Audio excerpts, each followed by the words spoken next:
Mapagpalang araw po. Nandito tayo sa tahanan ni Kuya Romy at Ate Dorcas po para magsagawa tayo ng home Bible study. Ito yung ginagawa po namin tuwing araw ng Sabado na once a week ika nga na nag-aaral kami ng Biblia. Ito po yung Biblia ang dala ko. Ngayon, sa pag-aaral po ng Biblia, dito natin nalalaman ang iba't ibang klaseng buhay ng tao at ang magiging future ng tao o kung ultimo mga patay. Nasasakalaw po sila sa Biblia. Nung araw po na walang Biblia po, kung ano po yung kwento-kwento na pupulot natin, akala natin yun ay tama na. Pero nung ang basa natin nagkaroon ng Biblia, unti-unti na bubuksan na po ang paniwala ng tao sa iba't ibang kalagayan ng mga namatay natin. Lalo na ngayon, pahundas na. Sa isang linggo. Ang paghundas po, yung pagdaraw sa mga patay sa sementeryo, yan po ay reunion kung tawagin yan. Yung magkakamag-anak na matagal nang hindi nagkikita, nagkakumustahan. Kung minsan naman po, may mga kamag-anak kayo na balikbayan from abroad.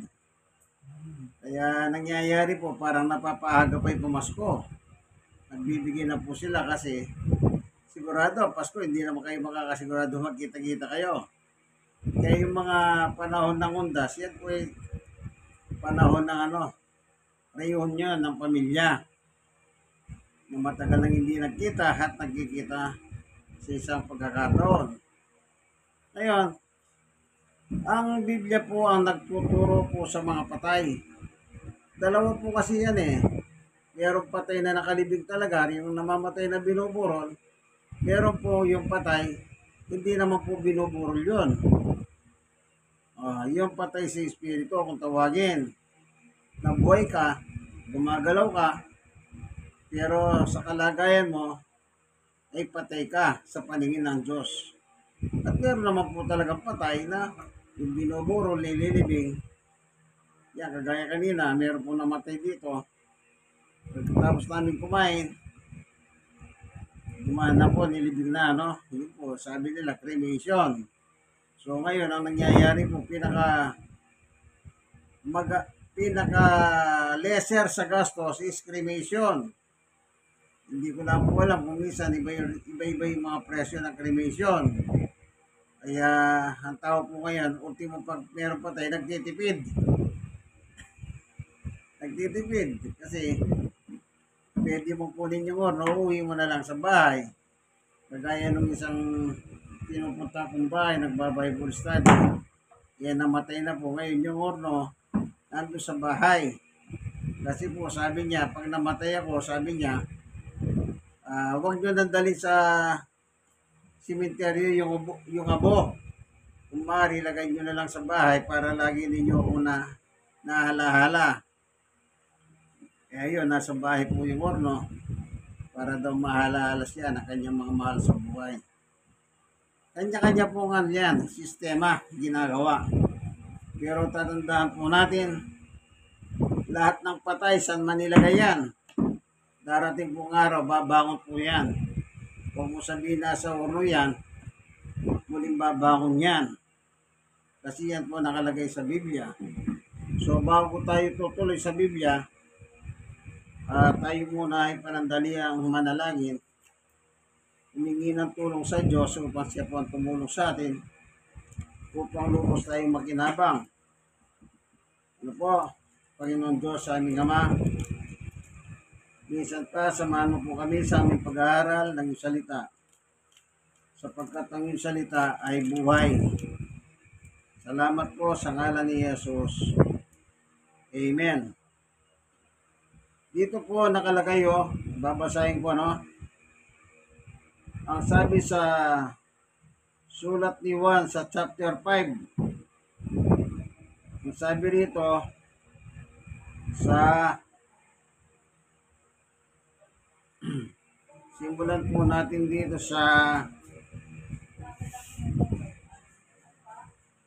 24 hanggang 29, ano po? Sabi ni Jesus, sinasabi ko sa inyo, ang nakikinig sa aking salita at nananalig sa nagsugo sa akin ay may buhay na walang hanggan. Hindi na siya hatulan, kundi nilipat na sa buhay sa kamatayan, mula sa kamatayan. So meron pinag-uusapan dito, buhay at kamatayan. So anong sabi ni Jesus? Sinasabi ko sa inyo, ang nakikinig sa akin, salita, at nananalig sa nagsugo sa akin, ay may buhay na walang hanggan. So, yung nagsugo po kay Jesus, wala pong iba kundi ang Diyos, ang kanyang Ama. Isinugo niya po si Jesus dito sa lupa, no? Sa 25. Tandaan ninyo, darating ang panahon, ngayon na maririnig ng mga patay ang tinig ng anak ng Diyos. At ang makinig sa kanya ay mabubuhay. Pasinin niyo po ito. Anong sabi? Ulitin natin. Tandaan ninyo, darating ang panahon, ngayon na nga, na maririnig ng mga patay ang tinig ng anak ng Diyos. At ang makinig sa kanya ay mabubuhay. Ito po ay mga spiritual death po ito ang tinutukoy. Yung spiritual death, yung wala po kaugnayan sa Diyos. Sila po ay patay. Kasi po si Pablo meron siya sinasabing ganito. Sa Efeso, tignan po natin yung sinabi ni Apostol Pablo.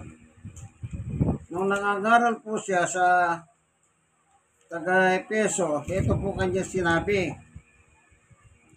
Dito sa verse 2, ay chapter 2, verse 1 and 2. Noong una yung mga patay kayo dahil sa inyong pagsuway at mga kasalanan. No? Kausap dito Pero sabi niya patay kayo. Kung totoong patay yan, makakausap pa ba ni Pablo yan? Hindi po. Buhay ito.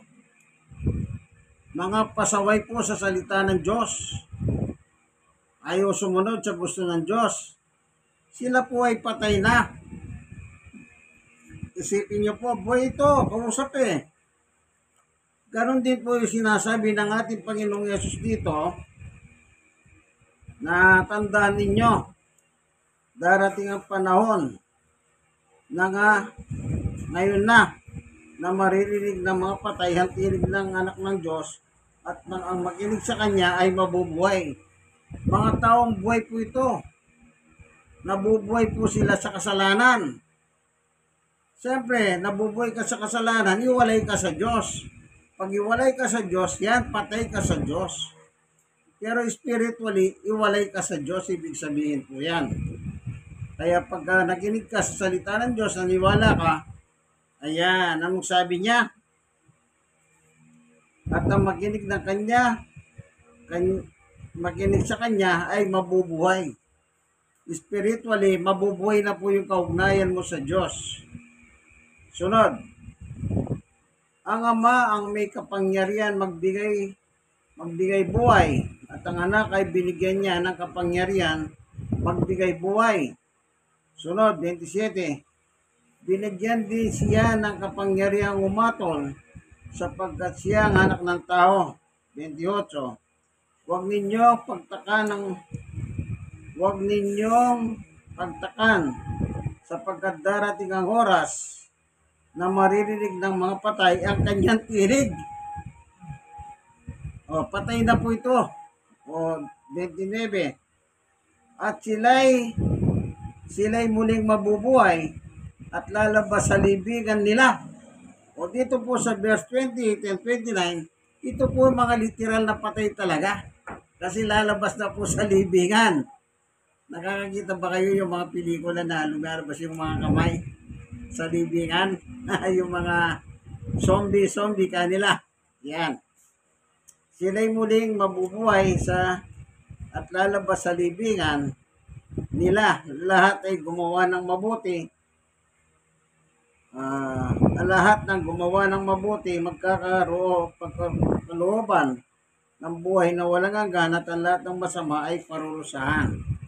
Dito po sa verse 27, 20 and 29, ito po yung judgment sa mga patay na kung anong ginawa niya masama mabuhay. So dalawang ano po ito, karakter. Yung una, yung mga patay dahil po sa kasalanan. Yung ikalawa naman, literal na nakalibing na po ito. Kaya dito makikita po natin na darating ang araw na yung mga patay po bubuhayin. Lahat ng nasa libingan babangon po. Kumbaga parang salitang rise up. Pag sinabi ni Jesus, rise up, yun, tatayo po lahat. Yung salita pa rin ni Jesus ang maririnig nila. Kasi po, binigyan nga siya ng kapangyarihan ng Diyos na, ulitin natin ha, ang sabi sa dito, ang Ama ang may kapangyarihan magbigay buhay, at ang anak ay binigyan niya ng kapangyarihan magbigay buhay. Binigyan din siya ng kapangyarihan umaton sapagkat siya ang anak ng tao, referring to Jesus. So ang paghatol po pala sa mga tao, ibinigay ng Diyos kay Jesus. Kaya yung nananampalataya kay Jesus, sila ay magkakaroon ng buhay na walang hanggan. Pero yung hindi po sumampalataya kay Jesus, hindi po sila magkakaroon ng buhay na walang hanggan sa piling ng Diyos, kundi magkakaroon sila ng buhay na walang hanggan doon naman po sa impyerno at kasama ni Satanas. Ganito po ang sabi sa Mateo. Tingnan natin yung Mateo chapter 25. Ang sabi ng hari, si Jesus po. Ito.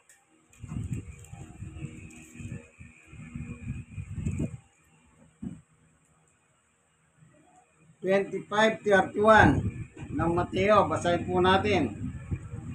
Darating ang anak ng tao bilang hari kasama ang lahat ng anghel. Yung anghel po sa langit ay tinutukoy at lulok-ulok sa kanyang maringal na trono.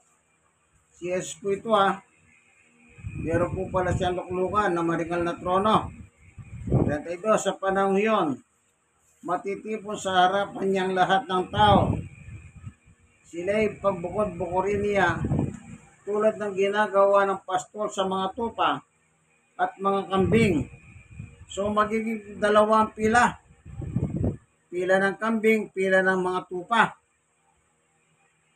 Ilalagay niya sa kanyang kanan ng mga tupa, sa kaliwa naman ng mga kambing. 34. At sasabihin ng hari sa mga nasa kanan, mga tupa, ali kayo mga pinagpala ng aking Ama, pumasok na kayo at manira sa kaharian pinihanda para sa inyo mula panalikahin ng sanlibutan. Pinagandahan na po pala sila ng Diyos ng kaharian bago pa nilikha itong entire universe. Meron na palang kaharian. Para kanino yung kaharian? Para sa mga tupa. Sino po yung mga tupa sa Biblia? Yung masunurin po sa ating Panginoong Yesus. Tupa ni Kristo kung tawagin yan. Yung sa 41 naman, yung kambing ang sabi niya, at sasabihin naman niya sa mga nasa kaliwa, yung kambing, lumayo kayo sa akin, kayong sinumpa, kayo pa sa apoy na di namamatay, na inianda para sa dyablo at sa kanyang mga kampon. Kung lumikha po pala ang Diyos ng kaharian, lumikha po pala siya ng isang impyerno. Para saan naman yung impyerno? Para kay Satanas. At hindi sumunod sa anak. Ito po, dito naman sa 1:35, ganito po nakalagay. o 36. Ang nananalig sa anak ni Jesus, may buhay na walang hanggan. Ngunit ang hindi tumatalima sa anak ni Jesus, hindi magkakaroon ng buhay, mananatili sa kanya ang puhot ng Diyos. Kaya yung mga tao po palang sumunod, sila po yung aakyat po doon sa kaharian na nihanda ng Diyos bago palikahin ang sanlibutan. At yung mga hindi naman po sumunod kay Jesus, yung kinapuhutan ng Diyos, doon naman sila ilalagay sa apoy ng pagdurusa o impyerno. So ang ginawa pala ng Diyos, gumawa siyang para sa mga tupa at gumawa siya para sa mga kambing. Ito po yung langit at impyerno. Yung langit para sa mga masunurin. Yung impyerno para doon sa mga masuwain. Kaya sabi ni Pablo, ulitin natin sa Efeso. Anong sabi niya? Nung una'y mga patay kayo dahil sa inyong pagsuway at mga kasalanan. Sinunod din nyo noon ang masamang takbo ng sanlibutan ito at napailalim kayo sa prinsipe ng kasamaan, ang espiritong naghahari sa mga taong suwail. Meron palang hari ang mga suwail. Sino yan? Wala pong iba kundi si Satanas. Kung babasahin naman natin yung Ikalawang Korinto 4:4, ganito naman ang sabi ni Apostol Pablo. Hindi sila sumampalataya sapagkat ang kanilang isip ay binulag ng Diyos ng daigdig na ito. Sila'y binulag nito upang hindi nila makita ang liwanag ng mabuting balita tungkol sa kaningningan ni Kristo na siyang larawan ng Diyos. Anong nakalagay dito? Binulag ng Diyos ang daigdig na ito. Sino pong tinutukoy dito? Wala pong iba kundi si Satanas. Kaya pala hindi sila sumampalataya kay Jesus sapagkat may diablong bumubulag sa kanila. May diablong bumulag sa kanila. Kaya ang ginawa po ng Panginoong Yesus, nang italaga niya po si Apostol Pablo bilang apostol niya sa mga hente, ganitong sabi niya sa Gawa 26:12, ayon kay Pablo, yan po ang layunin ng pagpunta ko sa Damasco, taglay ang kapangyarihan at paintulot ng mga punong saserdote. 13, ng katanghalian tapat. Habang kami naglalakbay, nakita ko po, Aring Agripa, ang isang matinding liwanag mula sa langit, maningning pa kay sa araw. Nakasisilaw ang liwanag sa paligid namin magkakasama. 14, kami pong lahat ay nasubasog sa lupa at narinig ko ang isang tinig na nagsasabi sa akin sa wikang Hebreo, Saulo, Saulo, bakit mo ako pinag-uusig? Ikaw na rin ang nasasaktan sa pangihimagsik mong iyan, para kang sumisikad sa tulis. Tinanong ko, sino po kayo, Panginoon? At kanyang sinabi, ako si Jesus, na iyong pinag-uusig. Si Jesus po nasa langit, si Pablo nasa Damasco, pero nag-uusap po silang dalawa. Silang dalawa lang po nagkakausap pa, maraming kasama si Pablo dito, na nasubasog sa lupa na makita nila yung nakakasilaw na liwanag, maliwanag pa sisikat ng araw. Ano po? 16, tumindig ka. Napakita ko sa iyo upang ikaw ay suguhin, magpatotoo sa mga nakita mo ngayon at sa ipakikita ko pa sa iyo. 17, ililigtas kita mula sa mga Hudyo at mga Hentil na pagsusubuhan ko sa inyo. 18, susubuhin kita sa mga taong iyon tayo pong mga hentil, tayo Pilipino, hentil po. Sabi ni Jesus, susuguin kita sa mga taong iyon, mga hentil, upang imulat ang kanilang mga mata. Ibalik sila sa kaliwanagan mula sa kadiliman at sa Diyos mula sa kapangyarihan ni Satanas. At sa pamamagitan ng pagsampalataya nila sa akin, sila'y patatawarin sa kanilang mga kasalanan at mabibilang sa mga pinapaging banal. Yun po. Anong sabi niya? Sabi ni Jesus kay Pablo, susuguin kita sa mga tao iyon upang himulat ang kanilang mga mata. Ibalik sila sa kaliwanagan mula sa kadiliman at sa Diyos mula sa kapangyarihan ni Satanas. Yun po yung mga taong binulag ni Satanas. Kaya hindi po sila sumampalataya sa Panginoong Jesucristo. Kaya nung dumating ang panahon, ginawa niyang apostol si Pablo. Susuguin niya upang imulat ang mga mata. Kasi po binulag sila ni Satanas. Binulag sila ni Satanas para hindi po sila makasampalataya sa ating Panginoong Jesucristo. Ito po yung mga taong buhay sila pero nabubuhay po sila sa kasalanan.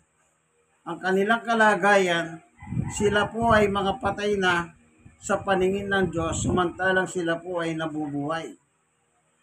Yung isa naman binanggit doon sa 1 chapter 5, yung mismong mga patay naman, babangon yan.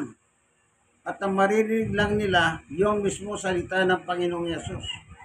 So yung salita ng Panginoong Yesus, sa mga buhay man o sa mga patay, yan po ay may kapangyarihan. Yung nabubuhay sa kasalanan, yan, ang sabi niya, yung kasalanan, pag sila'y sumampalataya, mawawala po yung kasalanan nila, mawawala yung pagkabulag nila na ginawa ni Satanas. At yung mga patay naman, pag sinabi ni Jesus, rise up, babangon po ang mga yan mula sa kanilang libingan para silang mga zombies. Yan, babangon sila hindi para manakit ng tao. Babangon sila para idadali na po sila sa kanilang final destination. Yung kanilang kaluluwa na nandoon sa dako ng pagdurusa, muli yung katawan nila sa simenteryo, magsasabang muli po yun para sa kanilang judgment day. Yan. Kaya kahit anuman po ang gawin natin sa mga yumaw nating mga patay, wala na pong kaugnayan yan sa mga taong buhay. Yung iba kasi, kaya sila pumupunta sa simenteryo, alam niyo po ba kung anong ginagawa nila? Sometimes kinakausap po nila yung mga patay nila. Bawi, patay nila, nanay nila, o patay nila, tatay nila. Anong sinasabi? Tatay, nanay, tulungan mo naman po kami dito. O yung iba naman, bantayin mo po kami, lalo na po yung mga apo mo. Isipin nyo po, matagal ng patay, pero hiningan pa ng tulong para magbantay, para tumulong sa kanilang mga taong buhay. Wala na pong ano yun, wala na pong ibig sabihin, useless na po yung ganon, na nananalangin ka pa sa iyong mga mahal sa buhay. Wala na pong magagawa yung buhay, ay yung patay para sa mga buhay. Kaya tayo pong nabubuhay ngayon, ang sabi ng Biblia, kapag ikaw ay nabubuhay sa kasalanan, muli kang mabubuhay spiritually. Yan. At yung mga namatay naman, na hindi po sumunod sa Diyos, tatanggap naman ng atol sa kanilang final judgment. Kaya tandaan mo, kaibigan, ako po, kung gusto niyo magpunta sa sementeryo, magpunta po kayo. Kasi parang reunion din po yan ng mga magkakamag-anak na matagal nang hindi nagkita-kita.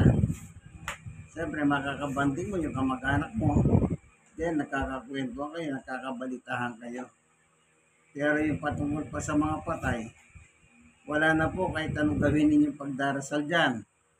Ipadasal nyo man sa mga mandarasal yan, o kayo mismo, pagdasal nyo, wala na pong kahulugan yan, wala na pong kwenta yan. Kaya tatandaan po natin, habang tayo nabubuhay, mas maganda po habang buhay tayo, ipaganda na po natin ang susunod nating buhay. Alam niyo po ang buhay dito, pansamantala lamang. Meron pang kasunod na buhay po. Yun po yung buhay pang-espiritu. Buhay pang-espiritu. Ano po, tandaan niyo po yan. Ayun na inapag-aralan natin, nakasulat po sa Biblia, nagbabasa po tayo. Hindi tayo nag-iimbento. Kaya, dalawang klase ang tao po. Merong buhay spiritual, patay spiritual, meron naman po patay na nandun pa po sa libingan. Salamat, Panginoon Diyos, sa iyong kwento sa amin, sa iyong turo sa amin, na yung mga taong buhay at mga taong patay ay kung saan sila pupunta pagdating ng kanilang takdang oras. Salamat po. Pinakita mo po sa amin ang liwanag ng Biblia. Salamat po sa ngalan ni Jesus. Amen. Tayo pong mga nanonood ng video ito, sana po meron kayong natutunan at i-share nyo naman ito sa iba, sa inyong mga kapamilya, kaibigan, kakilala. Total naman, biblical naman po ang turo dito at wala pong halong biro. Ito po, bawal magbiro po kasi Diyos po ang nabibiro pagka nagbibiro tayo. Sige po, God bless us all po. Nasa tahanan po tayo ni Kuya Romy at Ate Dorcas dito po sa Barangay 103, Sonid, District 1, Tondo, Manila. Dito po sa Romana Extension, Corner Laction, sa may Tondo. God bless us all po. Bye-bye!